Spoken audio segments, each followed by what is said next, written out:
Olá, que a paz de Deus esteja com você e com toda a sua família. E hoje eu estou aqui porque eu quero compartilhar uma análise sobre os 3 primeiros versículos da Bíblia que se encontram no livro de Gênesis.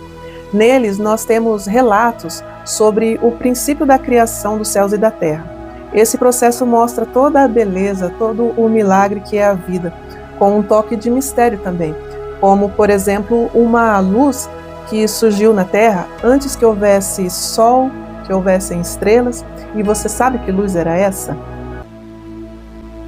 Todos nós sabemos que existem opiniões diferentes sobre a origem do universo, sobre a origem da vida. Algumas pessoas acreditam na ciência, na teoria do Big Bang, na teoria da evolução de Charles Darwin, mas há também aquelas pessoas que creem na versão da Bíblia Sagrada. O mundo tem 2 grandes religiões, o judaísmo e o cristianismo, que são unânimes quando o assunto é a origem do universo. Elas não aceitam as teorias científicas. Essas religiões defendem os relatos presentes no livro bíblico do Gênesis. Nesse livro é atribuído um criador para o universo, para a humanidade, para os animais, para as plantas, enfim. Lá mostra que a origem de tudo que é natural surgiu de uma capacidade sobrenatural vinda de um ser superior, que, segundo as Escrituras, é o Deus de Abraão.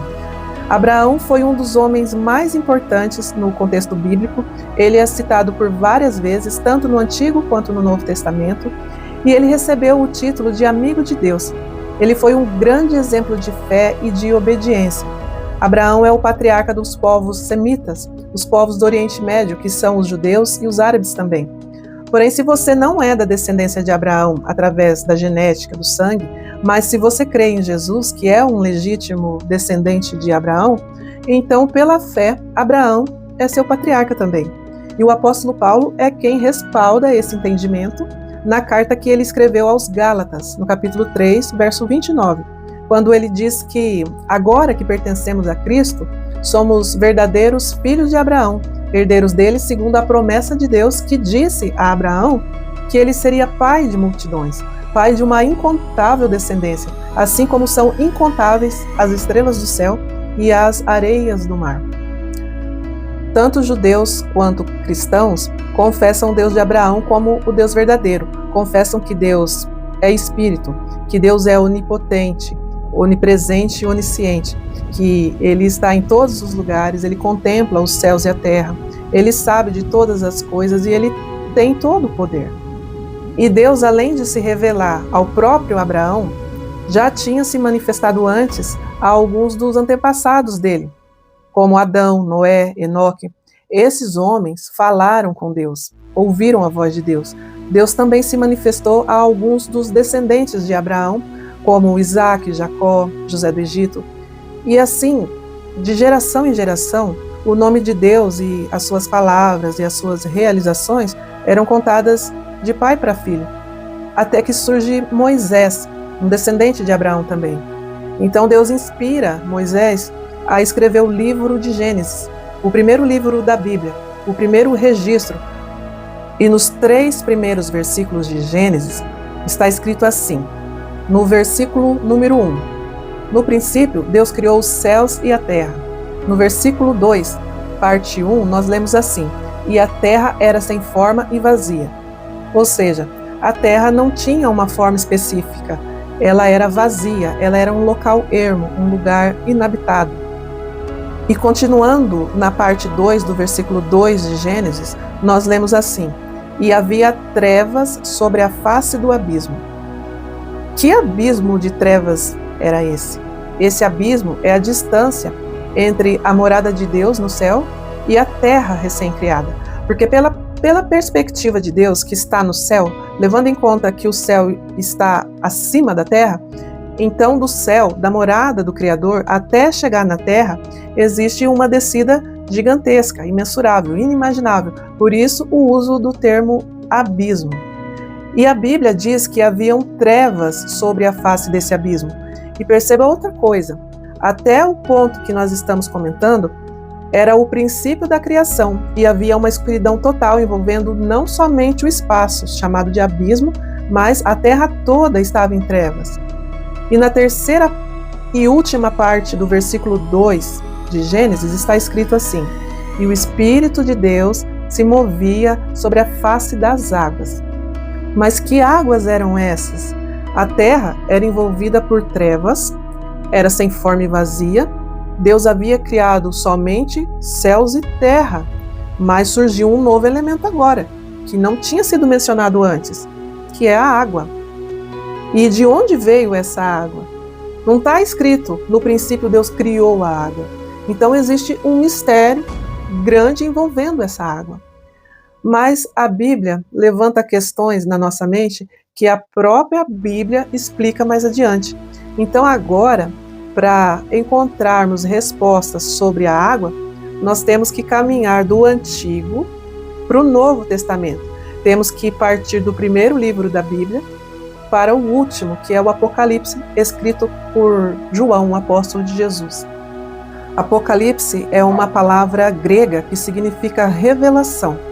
E João conta, no capítulo 22, que passou por uma experiência muito forte. O espírito dele foi arrebatado até o céu, e lá foi mostrado a ele um rio chamado o Rio da Água da Vida, que era brilhante como cristal e que saía do trono de Deus e do Cordeiro, que é Jesus Cristo. E não foi somente João que viu esse rio.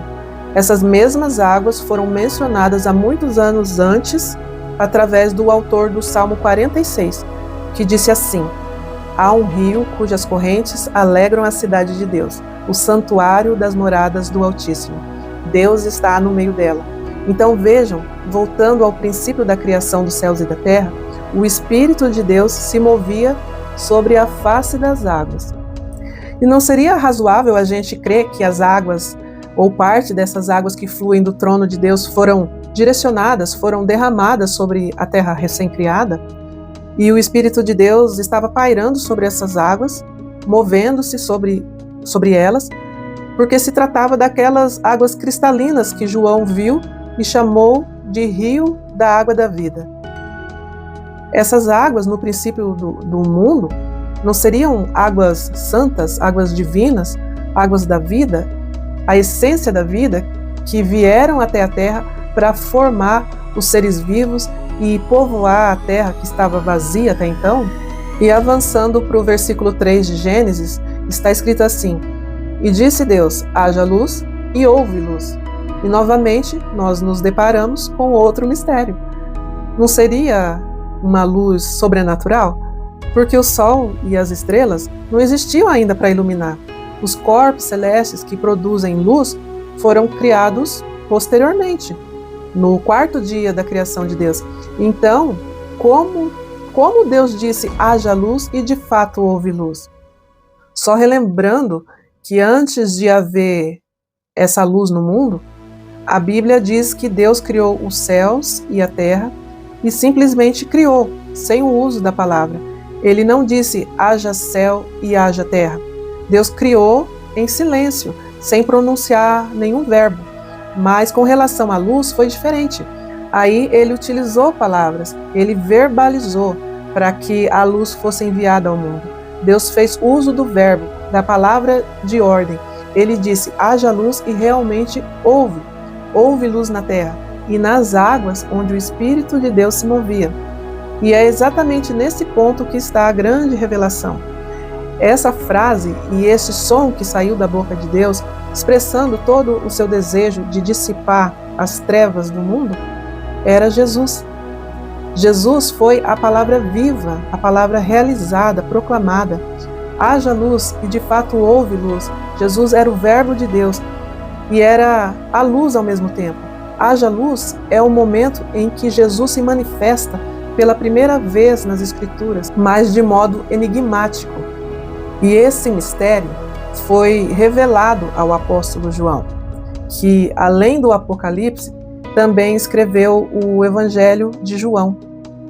E é por isso que o apóstolo João começa o primeiro capítulo do Evangelho escrevendo assim: no princípio era o Verbo, e o Verbo estava com Deus, e o Verbo era Deus. Ele estava no princípio com Deus, todas as coisas foram feitas por ele, e sem ele nada do que foi feito se fez. Nele estava a vida, e a vida era a luz dos homens, e a luz resplandeceu nas trevas. Você entende que eu estou tentando te fazer entender a conexão entre o início do livro de Gênesis e o início do Evangelho de João? Moisés falou sobre a criação do mundo e sobre o surgimento da luz, e João, por sua vez, desvendou o enigma dessa luz, essa luz que é Cristo. E então, João continua com mais revelações no Evangelho que ele escreveu.